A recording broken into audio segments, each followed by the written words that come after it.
Our daily lives are pretty much curated for us in terms of like how we experience a city or how we experience a place. So when you see graffiti and street art, it could just kind of make you reimagine kind of how your daily experience is going to be. It makes you reimagine what a city can be. I grew up in New York City.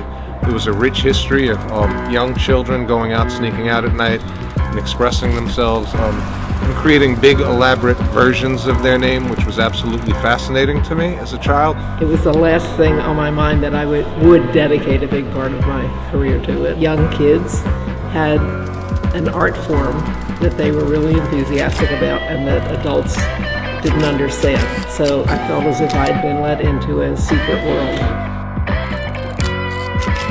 There were kids across the 5 boroughs having conversations on public transportation, and it was sort of like a moving art show. Being here in London is important to me because my inspiration for a lot of my street art didn't come from New York graffiti, it came from the aesthetics of punk rock, because I started with stencils and stickers, screen printing, flyering. There's been a huge fight for these artists for recognition. As a medium of art that they create has been for a long time put on the sidelines of art history. What I think is really important about graffiti and street art in society is that it's democratic, whether you're from a rich or poor background, whatever gender, skin color, religion you are, it doesn't matter if you just have the courage to get out there and do it. If I were to continue showcasing graffiti and street art in the same galleries or the same audiences, we're not going to be able to educate more people.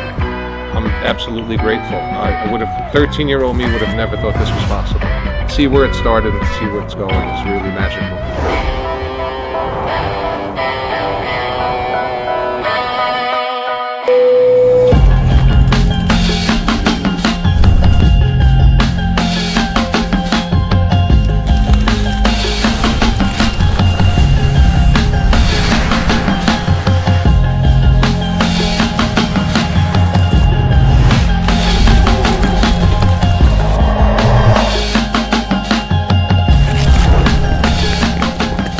I really wanted to do something very different from what everyone was doing, which was adding layers by painting, by doing paste steps. And that one day I came up with the idea of basically painting everything white and start carving.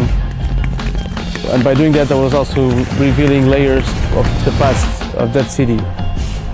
When you go on a everyday walk and you see a portrait of someone looking at you, it's not just a wall, you're humanizing that wall and you create a relationship between the viewer and that place.